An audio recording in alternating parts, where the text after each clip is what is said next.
Right, we will get started. So maybe you are making progress, and this is just a little bit of a reminder, or maybe you're going nowhere. Sometimes effort alone isn't enough. Sometimes you do need that kind of structure, and that's what I want to go through tonight. Is looking why sometimes effort without structure can keep you stuck.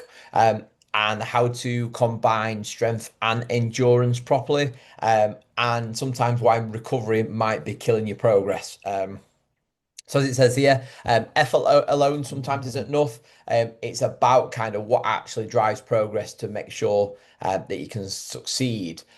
So just a little kind of question for you to think about for yourself. Have you ever trained consistently for weeks and felt like nothing was changing? You've not seen a scale budge. Maybe you've not seen your fitness improving. Always tired and sore. You don't recover. You feel like you're running on empty. Um, you see the same things on repeat, the same sessions, the same results, or you don't see them at all. And then you're thinking, why the hell is this not working? And you feel like you put in It's the on a Zoom meeting. you feel like you put in the effort, but missing the answer. All right. So sometimes it's not about the laziness. It's you might actually be missing something. You know that. Let me just Yeah, fine. let me just there we go, 2 seconds. Put everyone on mute. There we go. We'll carry on. So if that's not you, it's not that you're being lazy. It might just be that you're missing something. So what we're going to look at is we're going to split this into several sections tonight. So section number one is going to be the effort trap. So there's actually working hard and then there's working smart, and these aren't the same. So we're going to look tonight about how these are different. So it's not about getting stuck in that trap of hammering everything 100%. So just because you're working really, really hard, so some people come to me, I'll just train really hard, and as a result of this, I'll get better results. And this could be the belief that's actually costing you. It's not all just about output, it's putting the right input in it. If you went into a computer and you hammered loads of info, the right output might not come because you've got to put the right input in. And it's the same with kind of fueling a car, oil servicing, MOT. That's the same with your body. You got to ensure you're fueling it correctly, looking after it correctly, recovering correctly. So if you don't have that plan, that effort has no direction. Likewise with the recovery. When you train, you'll put stimulus on the body. So you'll put the stimulus on the body, but where progress actually happens is not during the training session, it's during the recovery. So when people say, I'm going to skip all the rest days, I'm not going to do rest days, I'm just going to keep going, you're actually losing progress there by training more. And as I said there, more output without the right inputs is just noise. So we need to put it. So if you went to a computer scientist, if he wasn't putting the right things in, he wouldn't be getting the right things out. And what we don't want to do is waste effort. We want to streamline the progress. So what we do is make progress all the time. So when people come to me, I speak to people quite often, and they're genuinely making one of these three mistakes. Number one is they have no structure at all. They're going through the motions without that plan. It feels productive, but they're never actually getting anywhere. They're just going around in circles and just going through the motions. Number two is badly programmed training. They may be getting a cookie cutter plan off Google or thinking, I know I'm going to follow some off TikTok. And then everything is at 100% high intensity. Strength, cardio, conditioning, there's nothing periodized and there's nothing actually working the way it should. And I'm going to give you an example of this a little bit later. And then recovery completely ignored. So training hard, sleeping badly, you're under eating, you're not fueling, and then you're wondering why. And genuinely, when people come to me, they're probably doing a couple of these, one of these, two of these, and that's kind of that missing piece of the jigsaw to put together. So exercise and training are not the same thing. They're completely different. And I know you'll think how, but they're actually not the same thing. So what most people do is they'll smash different sessions every day, different weight upper body sessions, different lower body sessions. They'll not see a plan. they'll not see progress. They just feel like they're just because they're sweating, they're making productive progress. And some people come to me and go, "Well, I've done this weight session for the last 3 weeks or 4 weeks. It's getting a little bit kind of repetitive now." And that's because in a lot of the sessions, you'll see things reoccurring because we want to get stronger. In some of the one-to-one programs, and there's a couple of one-to-one clients on here tonight, you'll see a couple of the same strength sessions. And that's because we want to progress. We want to feel like we're lifting heavier. If you do an exercise and then don't see it for 8 weeks, you're not going to be able to lift heavier again. And that's what we want with that. We want that progressive overload. So you've got exercise there, and that's just whatever. And then you've got training. Training is where you're going to have planned, structured sessions. You've got progressive overload. You've got that progressive overload over time. You're tracking performance and improving, and you've got that repeatable systems that compound. And that's why, again, there's a couple of hybrid clients on here. I've actually made a spreadsheet today that I'm going to put all week one testing in, week two testing, and tracking progress, seeing where the data. You know that I love a bit of data for those clients on here. So I'm going to be looking percentage increases. How much have you increased? Where are you not increasing? Where do we need to align further support? And stop relying on motivation. All right. So this is a real nice kind of grid. Those people that just train really hard all the time, they'll have a big motivation spike and think, yes. Then what happens is everything hurts. They dread the session. They don't feel like going. They stop completely. Guilt sets in again. Then they just don't do anything till they start feeling motivated again. And then we go around in circles. All right. So that's the kind of circle we want. Motivation will come and go. That feeling will come and go, but it's the systems that you're going to put in place to prevent this from happening. So that motivation will get you started. Yes, we're in it, but then you might find a lull about 4 weeks in, 5 weeks in. You tend to find that, oh. But if you've got the systems in place, that's what's going to keep you going. By having motivation, it's very emotional, it's short term, it's unpredictable, and it's going to have peaks and crashes. Whereas if you've got systems in place, so even when that motivation's not there, it's structural, it's long term, it's repeatable, and it's consistent and sustainable. And what that'll mean is when motivation comes, you can jump on that wave and you can ride it. But when that motivation is not there, you can rely on these systems to be able to keep you accountable and keep you going. So the clients that have the best results aren't the ones that are always the most motivated. They're the ones that are consistent and tick the box week after week, and they're the ones that get the results. So what we're going to look at now is training balance. So is going hard every single session holding you back? All right, and that's what we're going to look at. How we approach sessions, how we schedule sessions. Some weeks, some sessions will be easier, some sessions will be harder. So doing everything at high intensity is going to break you. If you go in strength session, max effort, runs, max effort, conditioning, max effort, Hyrox sessions, max effort, and you're repeating, that is going to destroy you. If you're walking out the gym every single session and feeling destroyed, none of them are going to build progress because you're just constantly breaking your body.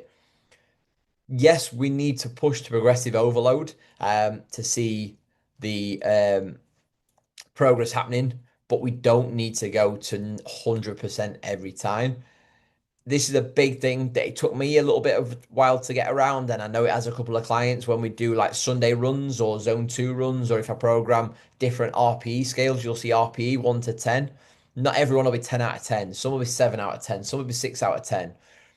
I think it might be on here actually. Again, a client a zone 2 run to do, and he said, "Can I do it in zone 3?" And he said, "Why?" And I went, "To get it done quicker."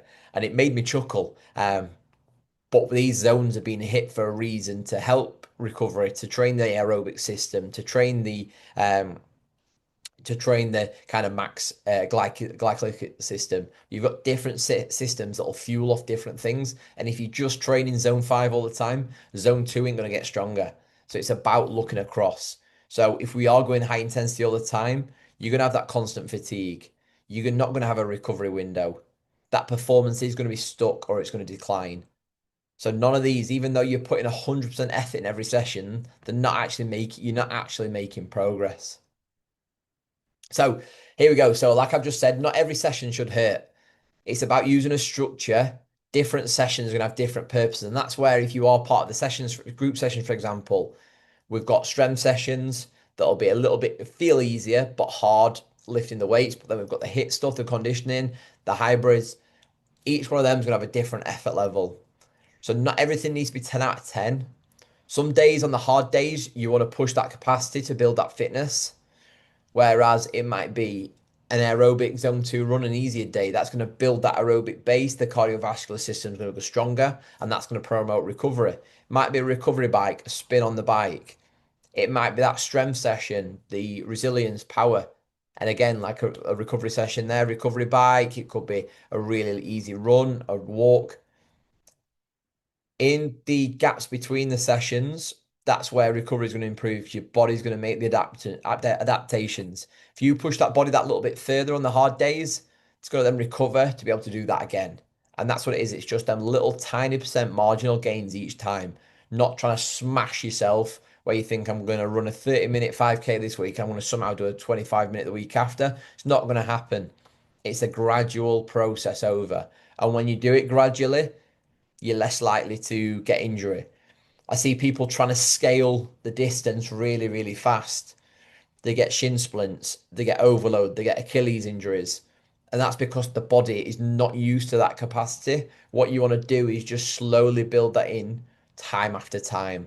You don't want to shoot straight for zero straight away. So recovery, so you probably see on my Instagram these recovery boots that I have. They're a benefit. They do help, but recovery is where the progress is actually built. All right, so that's where you'll find where progress happens. So most people really, really focus on training hard, finding that perfect program, optimizing every session. But like I just said, it doesn't always happen during the training session. It happens during recovery. So they'll focus on the training, they'll focus on the program, and they'll think, yeah, I'm going to make all the progress. But by doing so, what they'll do is actually ignore the sleep quality and duration, the hydration, the nutrition, the managing the life and the work stress. I spent an hour on the train up to Glasgow tonight working out all the nutrition for today, making sure I'd had the extra carbohydrates, that I'd got electrolytes, that I'd got gels, I've got oats on the side that I brought up, fridge full of berries and stuff like that. And that's because that's going to put me in good stead for the competition tomorrow. Nutrition, hydration, electrolytes, and water. All of these, I even kind of meal prepped protein and dark chocolate and things like that. All of these things are going to help give me that extra optimal performance tomorrow. And that just happens with everything across fitness and nutrition. If you fail to plan, you fail to prep, prepare to fail. And that's something that got drilled into me from an early day on, but that's what's going to happen. Yes, these are important to have a good training, but simplicity works. If you can rinse and repeat simplicity, that's what's going to get you results. I really, really like this slide. So your body runs like a bank account. So deposits, that's when you put in the cash in or you're transferring money into your account. So you've got quality sleep, quality nutrition, hydration. You've got your rest days in there. Your deposits that you're putting in are going to is going to add up a much more than the withdrawals. And that's what's going to equal progress adaptations. Whereas if you're taking more money out of the bank, you're going to risk fatigue, plateaus, injury risk, and that's with high train load all the time. A lot of work stress, a lot of life stress, poor sleep. All of these things are going to go on the withdrawals. And what's going to happen is you're more likely to go into an overdraft. And that's not what we want. We don't want to be running on empty. We don't want to be running on overdraft because that's when we're not going to get kind of progress. If you are kind of having work and life stress, what's going to happen is sometimes that psychological stress can be just as physically impactful on the body as the physiological stress can. So it's about balancing all of that together. So the four non-negotiables recovery. So sleep. This is probably my most challenging one. So every day is a 5 a.m. alarm for me. So to try and get to bed between 8 and 10 when I finish work at 8, sometimes impossible, but that's something I really try and focus on at the minute. Hydration, so 30 to 40 mil per kilos of body weight. So on average, 35 mil times your body weight every single day. You got enough calories, enough protein to fuel the work that you're doing. So not crash dieting. So not trying to think I'm going to try and lose weight. I'm going to go really, really low. You'll have seen the post on me where I had a few calories trying to perform. I was really, really skinny. I had no energy. Performance were low. I weren't recovering. It's about having enough that if you can manipulate the scales where it's put into a bit of a surplus or a deficit to lose weight, but it's about ensuring you're nailing that amount. So you're having the right amount, whereas you still got enough calories for performance. You're still having carbohydrates in there. You still got protein, fats. You've got balanced crush calories where you can still do it, but you've got enough. On a training day, you want a little bit higher carbs, a little bit lower fats, because your primary source of fuel is going to be carbohydrates. On a rest day, fats are going to be a little bit higher because that's what's going to help with hormone balance. Fats are going to help with recovery and they're going to keep you fuller because we don't need as many carbohydrates in there. And then rest days, making sure they're structured, they're planned, they're not accidental, because recovery is a big part of the program. And if you nail all these four, that's where your training is going to start working. You skip a couple of these, and it's not going to happen. So I want to go on section 5, which is about nutrition. So food is the fuel, not the enemy. So at the start of the presentation, I alluded about food being really important for performance and seeing the body like the car. Once you start seeing food as essential, as a fuel, that's when you look at it very, very different. Doesn't all have to look as nice as that. Um, if you're a client, some of my clients send me photos of their foods. And if you know me, you know me. I don't make my food look really good. I just slap it on and I do it for macros, balancing macros. But sometimes you can balance the food really nicely. You can make it look presentable. You can make it taste nice. So generally, if it tastes nice, you're more likely to do it. But find simplicity with it. So most people are either under fueling or under eating. They're not eating enough, so they're not having enough to recover. So they find that adaptation stalls. They're low on protein, so they can't repair or grow without that adequate protein intake. The poor fueling around training. So if you're training late in an afternoon and you're having lunch and it's 4, 5, 6 hours before you train and you're not having anything, you got an empty tank, you're not going to recover. And then that session, after you're not going to recover after and before you're not going to have the energy. So the quality of the session. And then when you crash dieting, the performance energy tank with hit. So hard-earned muscles that you have. So any hard-earned muscle that you've achieved is going to disappear with a fat. All right. So if you crash diet, so if you are wanting to lose weight and you've got some muscle, but then you start crash dieting, what's going to happen is that muscle is going to be the body's going to eat away at the muscle to go with the fat because it's not getting the fuel. And I've tried it. I've watched other people try. So it's really important that you get enough food. So if you are training first thing in the morning, granted, not everyone can always eat. Some people train fasted, but it's making sure that you put the food in you straight away after, and you're making sure you've eaten a decent meal the night before. Don't go into a session the following morning having not eaten the night before, and then because the glycogen stores in your muscles are going to be very, very depleted. And if they are depleted, that's where the session quality is going to be horrendous. You're not going to feel like doing it. You're just going to feel like rubbish, and you're more likely to go dizzy, a little bit shaky. You're more likely to pass out, and that's just kind of defeating the object of actually doing the session. So it's about fueling. When people start working on a one-to-one basis, I'll actually put them around maintenance. I'll give them plenty of food, and they'll think I'm eating so much. If you go a little bit higher, you've then got room to maneuver as you bring it down. If you start too low, there's nowhere to go and you've got nothing. All right. So it's about hitting the right amount of calories for the type of training you're doing. I've got a client that's training for Hyrox, hybrid training. They're going to be on significantly more food than somebody who's an office job just training twice a week. So it's about fueling for the type of exercise that you're doing. So if you recognize any of these, you're always sore, you're not recovering, you're always tired. After a rest day, you still feel very drained, very flat, poor, broken sleep. You feel like you're waking up, you can't feel rested, you can't switch off, you're not getting results, you're not getting motivation to train. These aren't the signs that you need to push harder, the signs that you need to recover. So that's where we'll put deloads in for clients. And if you've not heard about what a deload is before, what that is going to be a period of reduced either volume or intensity. Some people reduce the volume and just keep the intensity high. Some people reduce the intensity. And that's just going to be like a little bit of a maintenance dose where there's enough exercise to keep progress and to keep the body moving, but it's going to give the body enough time to relax. Because if we're going 100 miles an hour all the time, that body's never getting the time to recover, never getting the time to rest. So, how do you actually fix all this? What is the frameworks behind it? So, I've spent quite a lot of time there. What we spent like 25 minutes talking through some of the negatives, some of the drawbacks, what you actually need. But I want to give you some kind of framework to take away that'll actually fix this.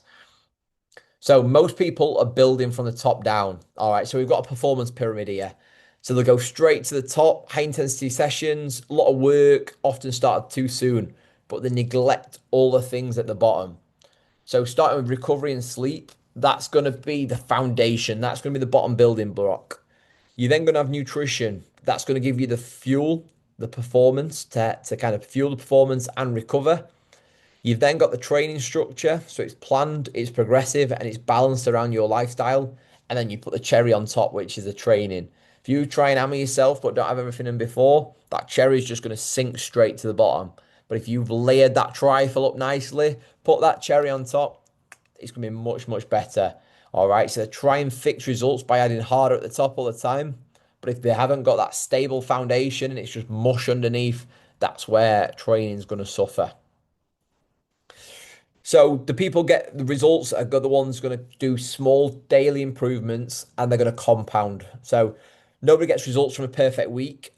They get results from 50 decent ones. It doesn't take a year to make progress. We know that. But if you can do that over a long period of time by drinking more water, having a bit earlier bedtime, putting the smartphones away before bed, following a plan that's structured and you can follow it, hitting that protein target consistently every single day, not just on training days, having at least kind of two per week. And that's for them people that are doing the hybrid stuff, that's non-negotiable.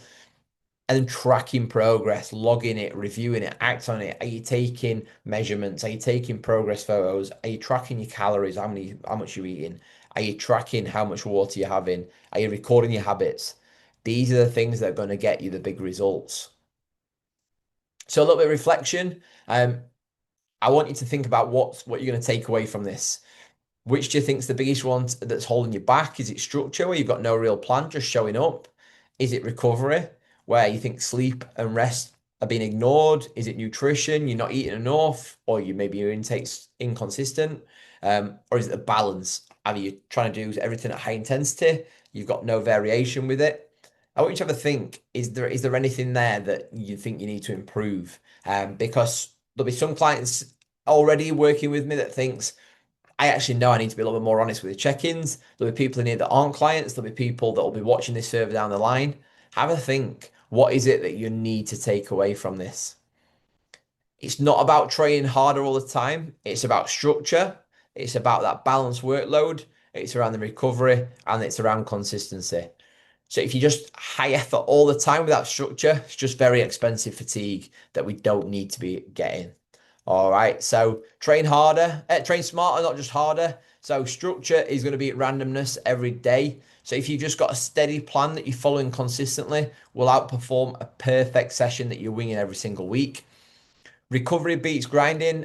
So the ones that are trained 100% all the time aren't the ones that always get the best results. It's the one that are training consistency, that are recovering, that get the best results. And that consistency is going to beat intensity. All right. Sometimes the people that are getting the better results than you aren't working harder all the time. They're just more streamlined and they have better systems. All right. So if you do want any support with anything I've gone through tonight, that's exactly what I do.